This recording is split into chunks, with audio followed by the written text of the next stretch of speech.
Assalamualaikum warahmatullahi wabarakatuh. Perkenalkan, saya Al-Fikri akan mempresentasikan tugas organisasi dan arsitektur komputer. Saya Al-Fikri dengan BP 18101152630137, jurusan Teknik Informatika, Fakultas Ilmu Komputer. Di sini saya akan mempresentasikan 5 poin. Yang pertama yaitu adalah pengertian komputer. Yang kedua adalah arsitektur dan organisasi komputer. Apa itu arsitektur dan organisasi komputer?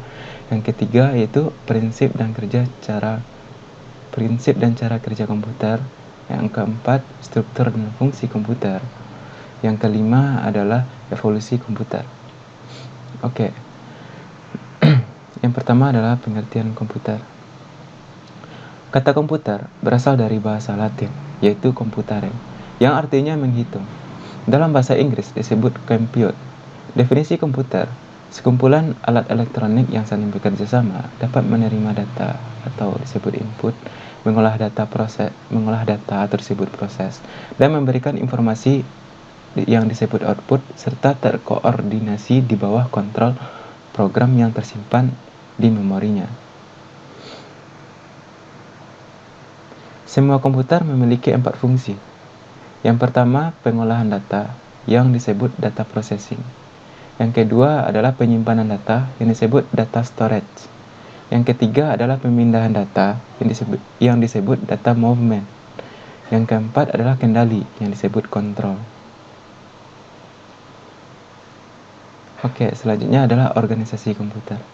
Berkaitan dengan fungsi dan desain bagian sistem komputer digital yang menerima, menyimpan, dan mengolah informasi.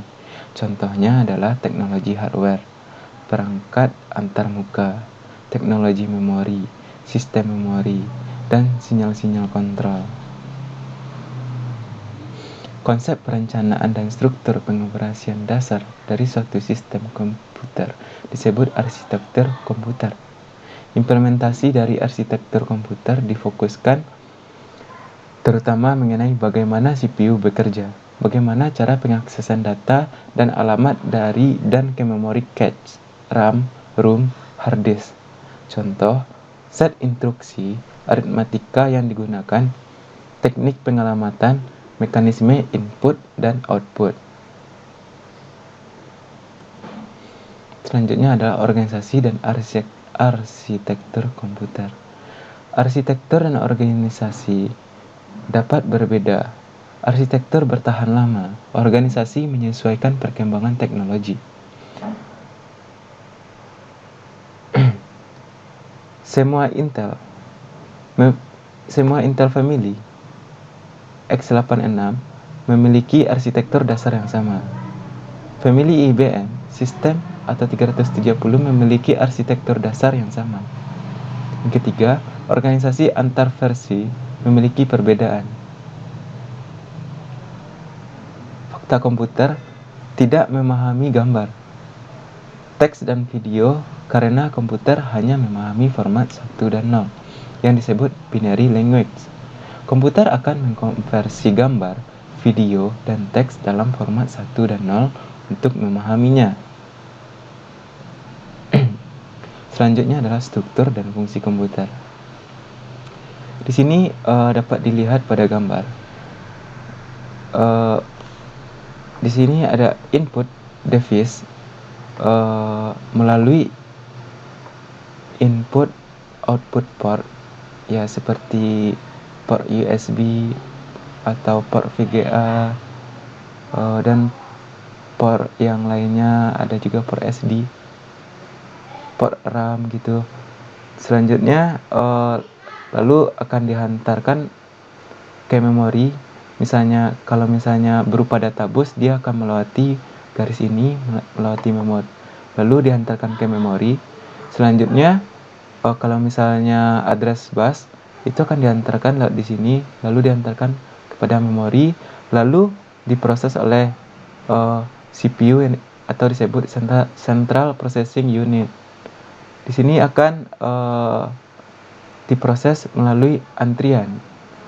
Misalnya jika berupa huruf A, B, C yang kita inputkan misalnya secara berurutan A, B, dan C, itu akan diproses di CPU secara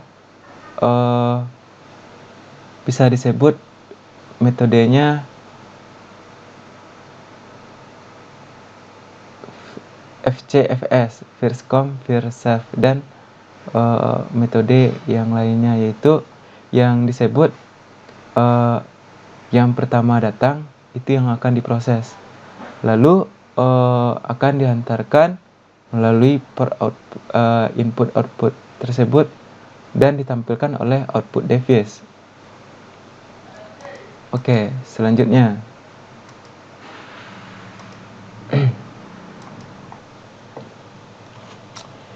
input device dari gambar tadi, perangkat keras komputer yang berfungsi sebagai alat untuk memasukkan data atau perintah ke dalam komputer. Contoh keyboard, barcode, scanner, mouse.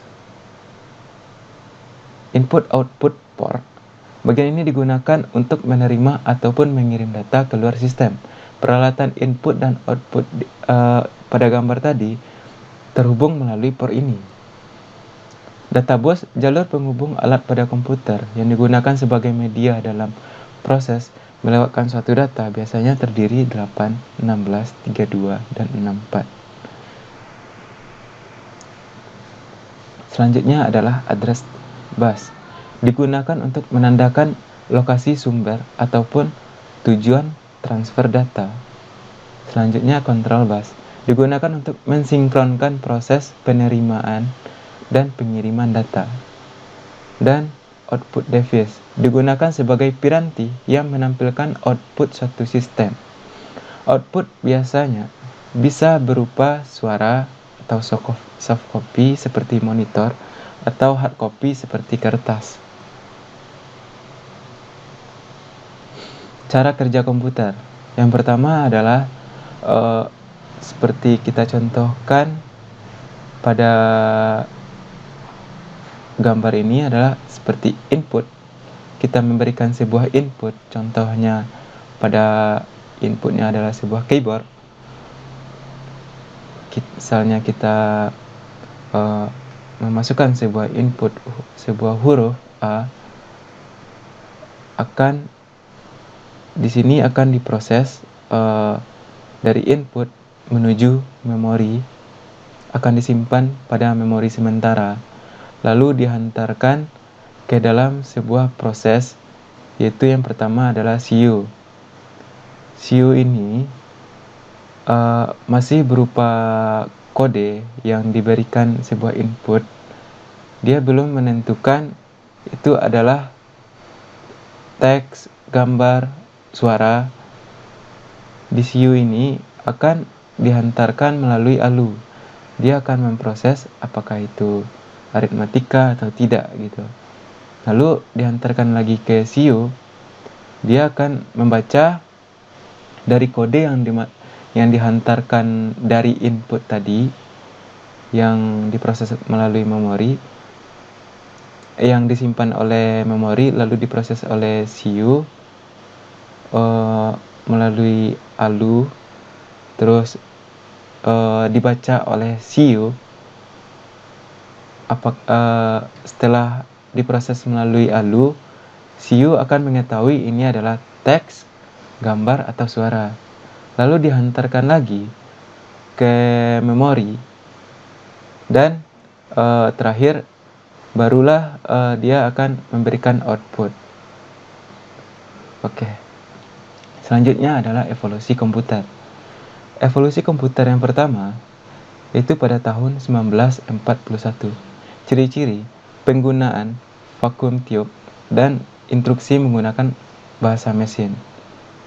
Lalu ENIAC 18.000 tabung dengan berat 30 ton. Itu generasi yang pertama. Oke, generasi yang kedua itu pada tahun 1948. Ciri-cirinya sudah menggunakan transistor IBM 1401, sudah memiliki sistem operasi program media penyimpanan. Munculnya COBOL dan Fortran.